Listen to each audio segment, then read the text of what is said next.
A seguir, Hora da Notícia.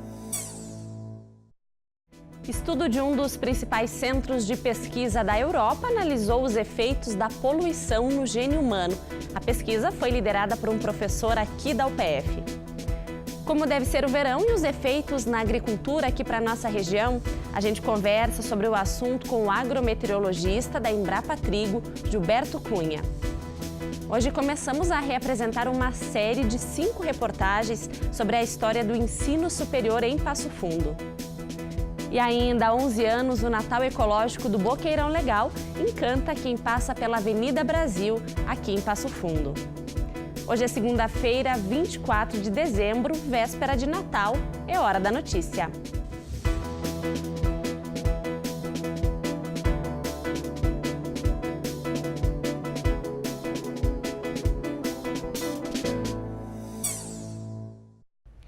Um estudo de um dos principais centros de pesquisa da Europa apontou que a poluição do ar é um dos riscos ambientais mais comuns. Barcelona e outras cidades espanholas pertencem às áreas urbanas mais poluídas da Europa Ocidental. Mas esse é um problema da maioria das cidades do mundo. Estima-se que 7 milhões de pessoas morrem por ano em razão da poluição do ar. Por isso, o IS Global, Centro de Pesquisa Ambiental e que funciona na capital da Catalunha, na Espanha, desenvolve várias pesquisas sobre o assunto. E um professor da UPF realizou um estudo sobre os efeitos da poluição no gene humano.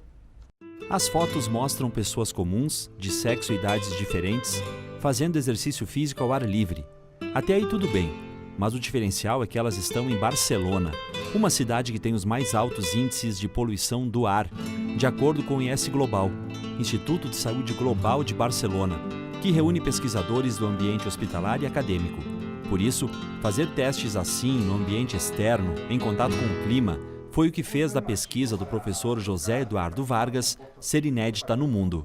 A relevância dessa pesquisa é que nós conseguimos criar o primeiro modelo totalmente baseado em condições reais de poluição ambiental e exploramos como se modificam os genes dentro das pessoas expostas à poluição ambiental. Mas a gente conseguiu definir um gene-chave relacionado a um processo inflamatório. E qual que é? Se chama NF-κB, que é um fator que está encarregado de regular outros genes ao mesmo tempo. Certo. E todos nós temos esse gene, professor?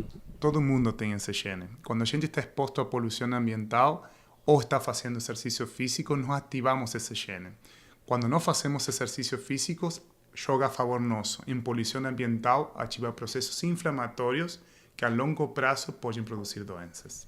O professor José Eduardo é argentino da cidade de Córdoba.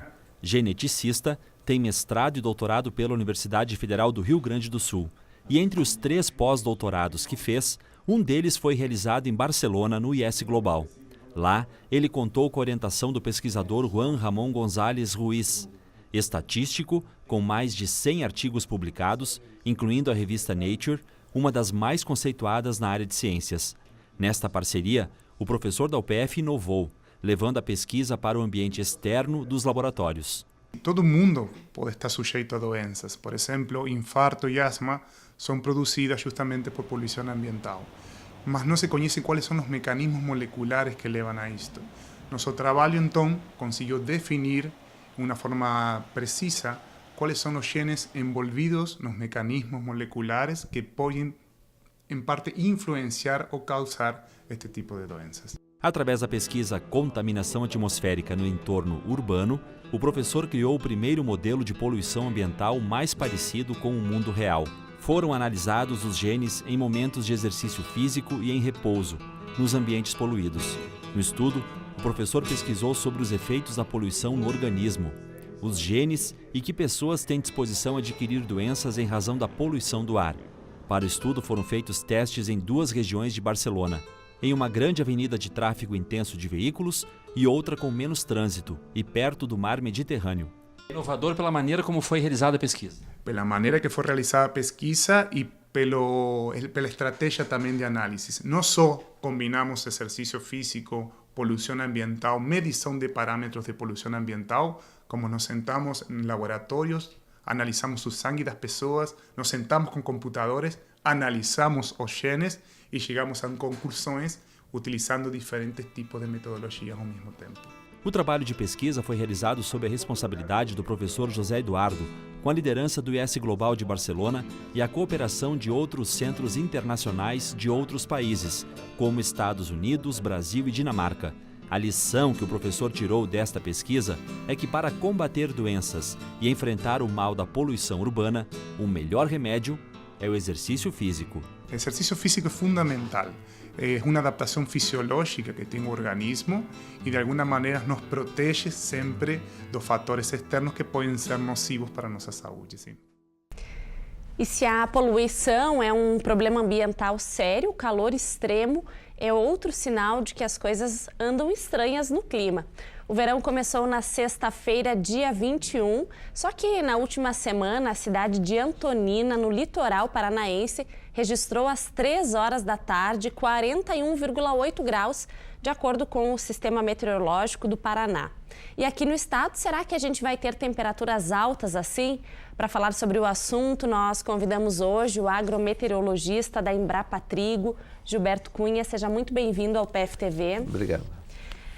Cunha, esse calor registrado no Paraná de mais de 40 graus, ele pode ser uma tendência, uma previsão para o verão do sul do país? Esse tipo de temperatura elevada geralmente está associado à característica da massa de ar que está dominando sobre o continente. Quando nós temos massa de ar de origem tropical, massa de ar quente, portanto, as temperaturas podem ser elevadas. É evidente que acima de 40 graus as temperaturas são bastante raras aqui no sul do Brasil. Em Passo Fundo, por exemplo, dificilmente chegaremos a uma temperatura como essa. Historicamente, as nossas temperaturas mais elevadas ficam no máximo a 38 graus Celsius.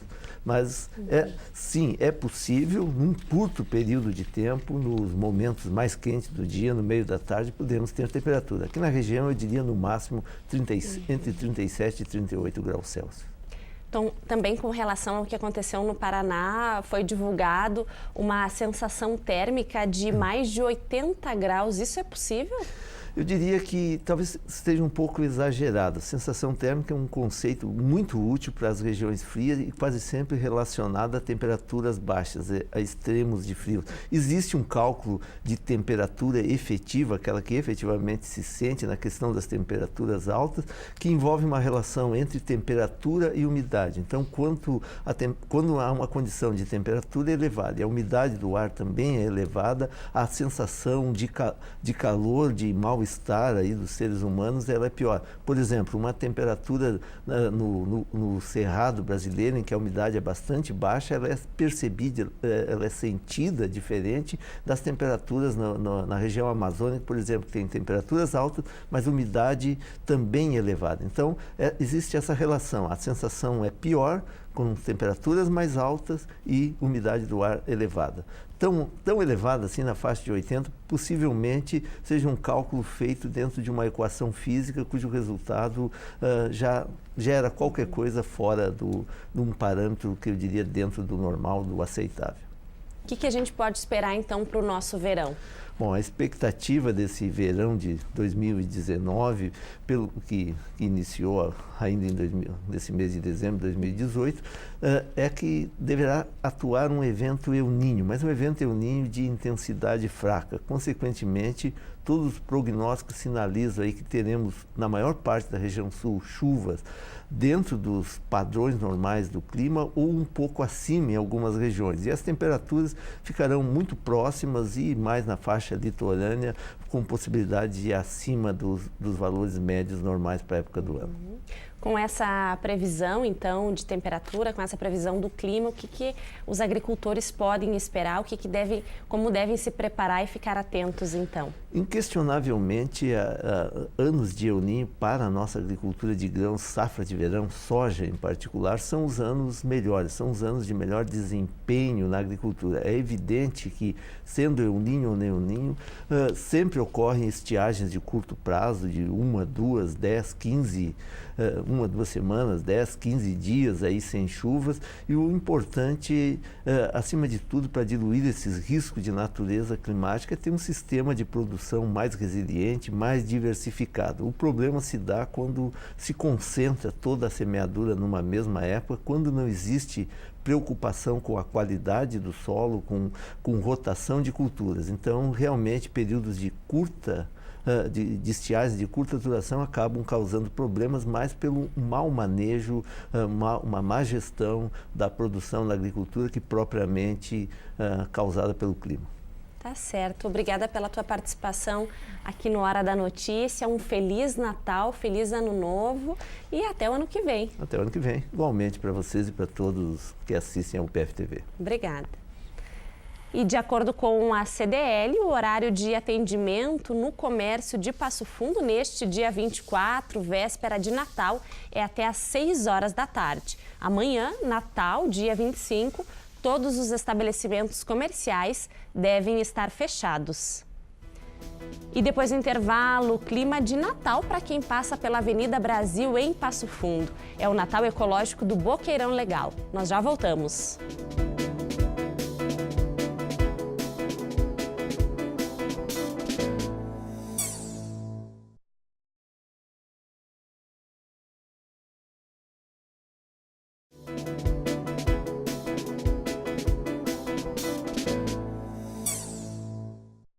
E tem oficina do Museu de Artes Visuais Ruth Schneider durante as férias escolares. O ateliê de artes no museu é voltado para crianças e jovens de 6 a 14 anos e acontece de 7 a 11 de janeiro, das 2 às 5 horas da tarde. Entre a programação estão atividades de desenho, papel reciclado e papelagem. São 18 vagas e as inscrições podem ser feitas no site da UPF. E a Universidade de Passo Fundo comemorou 50 anos em junho de 2018. E nós vamos rever nesta semana uma série com 5 reportagens para contar a história do ensino superior em Passo Fundo. Na reportagem de hoje, vamos mostrar como era o cenário na cidade em 1950, antes da chegada dos primeiros cursos.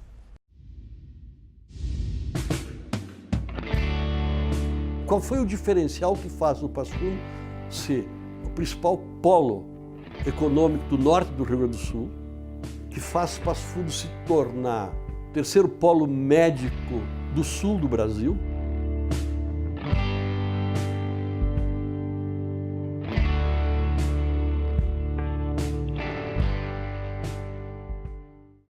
Uma instituição, Universidade de Passo Fundo. Quem vê a obra hoje, já escrevi isso uma vez, quem vê a obra pronta hoje não tem a mínima noção do que foram os embates para chegar até ela. No início dos anos 80, eu participo da base planejamento que faz planos diretores, vinha fazendo planos diretores. E nas minhas mãos cai um exemplar todo arrebentado do primeiro plano diretor de Passo Fundo, que datava de 1954. Mas o documento trazia uma informação que eu nunca mais esqueci, que era valiosa. Em 1954, o PIB agrícola de Erechim, então distrito de Passo Fundo, era maior que o PIB agrícola de Passo Fundo. E o PIB industrial de Carazinho, que tinha sido distrito de Passo Fundo, era maior que o PIB industrial da cidade-mãe. Os dois municípios estavam se desenvolvendo a mil, crescendo a mil. O que acontece de diferente que os dois aparentemente reduzem o seu ritmo de crescimento e Passo Fundo explode?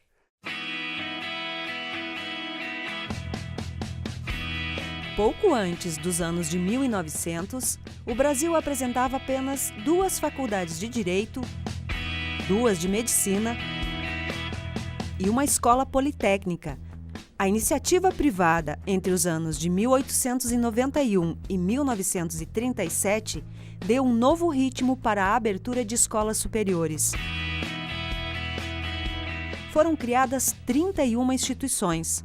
O Rio Grande do Sul ocupou um papel importante neste processo. Foi o estado a implantar a primeira universidade longe do centro do país. Mas o trabalho de interiorização do ensino superior demorou um pouco mais. Só teve expansão no início da década de 1950. Passo Fundo também queria ter escolas superiores, e o movimento começou por volta do final da década de 1940, início de 50. Muitas pessoas trabalharam direta ou indiretamente para que o ensino superior fosse uma realidade no município. Naquele tempo, a interiorização do ensino superior era uma novidade.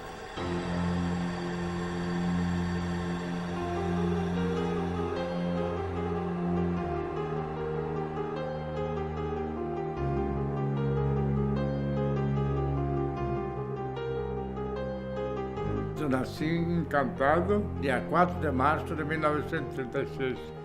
Viemos a Passo Fundo em 1950, porque meu pai comprou uma farmácia e então viemos atender, a tomar conta dessa farmácia, então nos mudamos para Passo Fundo. Eu me lembro que a gente trabalhava à noite e a gente ficava na porta da farmácia olhando para passar um carro, demorava bastante. Passava um carro, daí depois passava outro, depois passava outro. Então era uma cidade muito parada naquela época. E foi estudar onde? No Colégio Conceição. Naquela época não tinha ensino superior, né? E eu não tinha condições para ir estudar em outro lugar. E foi uma sorte também que abriu o ensino superior aqui em Passo Fundo, que eu pude estudar aqui. Quem deu muita força para a criação da universidade foram as escolas secundárias de Passo Fundo.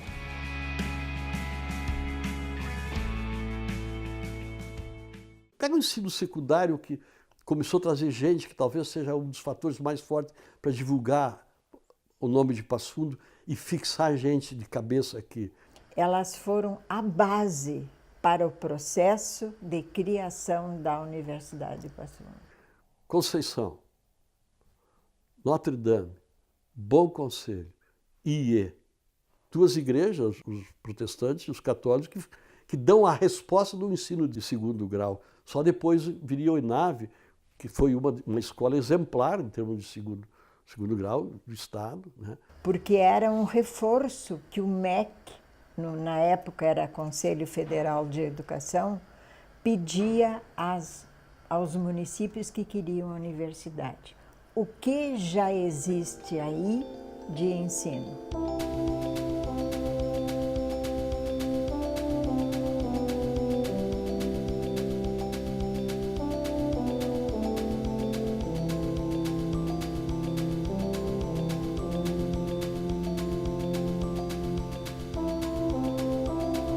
Realmente havia um anseio na cidade, as elites intelectuais, econômicas, políticas, se preocupavam com isso desde a década de 40 e tinham o anseio de estabelecer em Passo Fundo pelo menos algumas escolas de curso superior.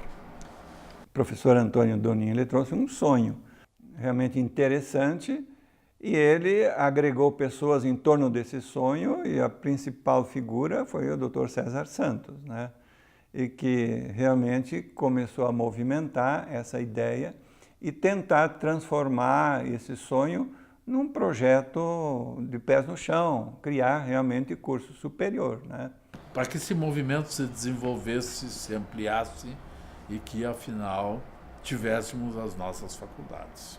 O que custou muito no início, realmente, pela falta de objetividade acadêmica, né? Porque todos eram advogados ou médicos e não tinham essa experiência universitária, né? E como os líderes da sociedade pró-universidade, liderado por César Santos, tinham um vínculo muito forte com o PTB, entende, com Getúlio Vargas, e pretendiam fazer efetivamente uma universidade. Isso levou tempo até se tomar consciência de que era necessário começar com cursos, né? Até Getúlio Vargas, né, dá a lição para eles, vamos pensar primeiro criar condições para um curso superior, depois pensemos numa universidade. Então, em 56 foi aprovado, né, o curso, tanto pelo ministro como pelo Conselho Federal de Educação. Assim nasceu, vamos dizer, o curso de Direito, base fundamental para a criação de uma universidade. Agora, então, podemos falar um pouco do início do Consórcio Universitário Católico. Se formatou a ideia através de várias instituições de Passo Fundo. A Diocese, os Padres da Sagrada Família, os Irmãos Maristas e as Irmãs de Notre Dame. Quando esteve presente aqui o Presidente da República, o Kubitschek, né, esteve aqui, o Dom Cláudio pegou o projeto com os 3 cursos e entregou a ele, e ele imediatamente encaminhou, e naquele mesmo ano, 56, foi aprovado, veja. O que é importante sempre, a competência de quem redige um projeto, né? E da força política de Dom Cláudio, diga-se de passagem também, né? Ao final de 56 foi aprovados os cursos, né? Para já funcionar em 57, então, né? O início de toda a história da formação da universidade aconteceu assim. É fácil botar Passo Fundo no mapa do Sul, dos 3 estados do Sul, e pegando o Oeste. Era um vazio. Cabia aqui uma instituição superior. O Estado não veio dar. A comunidade de Passo Fundo, com a ajuda da comunidade regional, porque muito advogado de algumas cidades próximas, médicos de cidades próximas, filósofos de cidades próximas, vieram ajudar na instituição. Ela faz a diferença, com certeza absoluta. A região de Passo Fundo, a parte do estado de Santa Catarina, o sudoeste do Paraná, foram estados que ajudaram na criação e no questionamento da universidade. Uma coisa é o norte do Rio Grande do Sul, nem falo em Passo Fundo, antes da UPF, e a outra é bem diferente depois da UPF.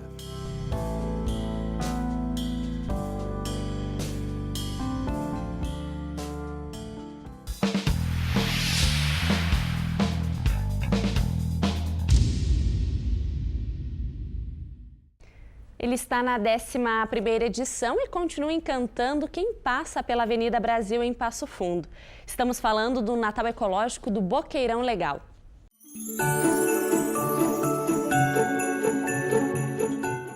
O material é o mesmo de 11 anos atrás, com algumas modificações.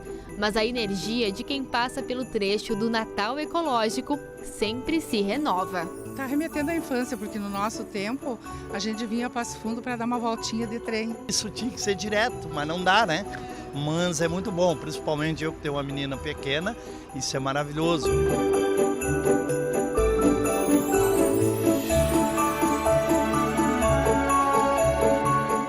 Nesse ano, a programação do Natal Ecológico do Boqueirão Legal segue até o dia 28 de dezembro. Até lá, todos os dias vão ter apresentações artísticas e viagens na Maria Fumaça, um encontro de 11 anos que já é tradicional na cidade. Nós aqui temos o interesse de não fazer mega eventos, e sim 40 dias de Natal para vivenciar o verdadeiro espírito de Natal. Então a gente nota aqui que realmente é um local onde as famílias podem vir, sentar, tomar seu chimarrão, conversar, tirar fotos, né, e viver o espírito de Natal. Eu acho que o sucesso é devido a isso.